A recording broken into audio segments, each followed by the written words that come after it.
bonjour à tous et bienvenue dans ce troisième cycle de leçons de français pour les élèves du collège italien de la troisième année de collège. Alors, les leçons de ce troisième cycle seront en français parce que il est l'heure de commencer à, disons, entraîner votre compréhension du français. Bon, on va commencer avec une leçon sur l'hypothèse. C'est la première partie des leçons qui parle de l'hypothèse. Il y aura une autre leçon sur l'hypothèse de l'irréalité, de l'impossibilité, mais cette fois-ci, on parle de l'hypothèse de la réalité. Donc, quelque chose qui est presque sûr, qui est possible. D'accord? On va voir un exemple. Alors, voilà deux exemples. Là, vous avez une première phrase. Si tu as faim, mange une pomme. C'est très simple. Si tu as envie, on regardera un film. D'accord? Tu viens chez moi et je dis, bon, si tu as envie, on regardera un film. D'accord? Vous avez compris? Alors, qu'est-ce qu'il faut remarquer? D'abord, le fait qu'il y a toujours la particule si qui introduit l'hypothèse. C'est la même chose en italien. En italien, on utilise se.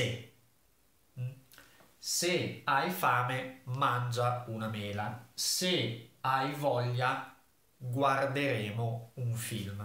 D'accord? C'est la même chose en italien.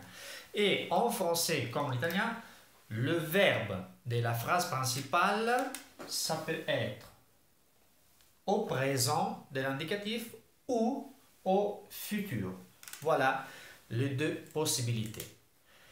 La chose qu'il faut retenir, c'est que le verbe de la phrase hypothétique, la phrase introduite par si, ce verbe est toujours au présent. Voilà. Tu as. D'accord? Là, il faut mettre le présent. D'accord? Donc, c'est une phrase très simple, très facile à faire.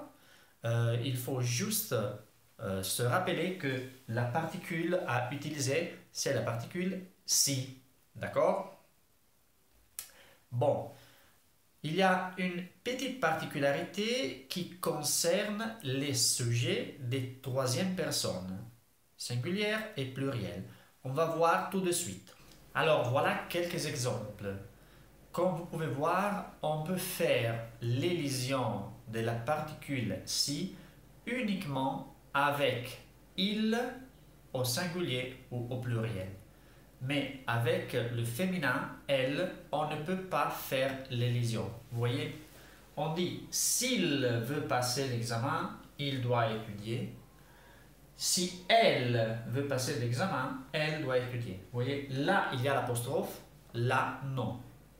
Donc, on peut faire l'élision, l'apostrophe, on peut le mettre uniquement avec il ou il. S'ils ont faim, ils pourront manger du jambon. Donc là, je mets l'apostrophe. Mais avec elle, non, je ne peux pas. Je dois dire si elles ont faim, elles pourront manger du jambon. Donc je dois dire, je ne peux pas écrire si il, je dois mettre l'apostrophe. Donc s'il. Mais avec elle, non. Je dois dire si elle. D'accord? Et puis, il y a une dernière chose qu'il faut remarquer. Alors, voilà quelques exemples pour ne pas confondre le si italien et le c'est français et vice-versa. D'accord? Alors, le si italien, c'est quelque chose qu'on utilise dans les phrases réfléchies, avec un verbe réfléchi. Donc, un verbe qui fait, dont l'action est sur soi-même ou sur le sujet. Filippo si lava. Ça veut dire que Filippo lave soi-même. Lava se stesso. Azione riflessiva. D'accord? Action réfléchie. Alors, on dit en français Philippe se lave. Vous voyez, ce que en italien est un si, en français est un c'est.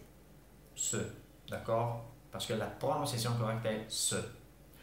Bon, c'est le contraire dans la phrase hypothétique, comme on a déjà vu. Se volete andiamo al cinema. En français devient si vous voulez, on va au cinéma. D'accord?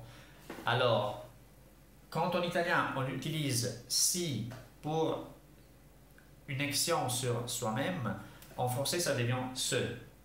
D'accord? Il se lave, il s'habille, il se regarde. Tandis que quand en italien on utilise le c'est pour l'hypothèse, pour faire une hypothèse, en français on utilise le si. D'accord? Il ne faut pas confondre les deux. Et de toute façon, rappelez-vous que l'hypothèse en français est toujours introduite par si. D'accord? Bon, alors c'est tout pour cette première partie sur l'hypothèse. On reparlera prochainement quand on verra l'hypothèse de l'irréalité, ce qui n'est pas possible, ce qui n'est pas réalisable. D'accord? Mais on va en parler, disons, dans quelques temps. D'accord? Pour l'instant, rappelez-vous que l'hypothèse en français, l'hypothèse de la réalité, c'est comme en italien. C'est le verbe au présent, le verbe de la phrase introduite par si, c'est au présent de l'indicatif. Et le verbe de la phrase principale peut être au présent ou au futur. D'accord? Bon, au revoir.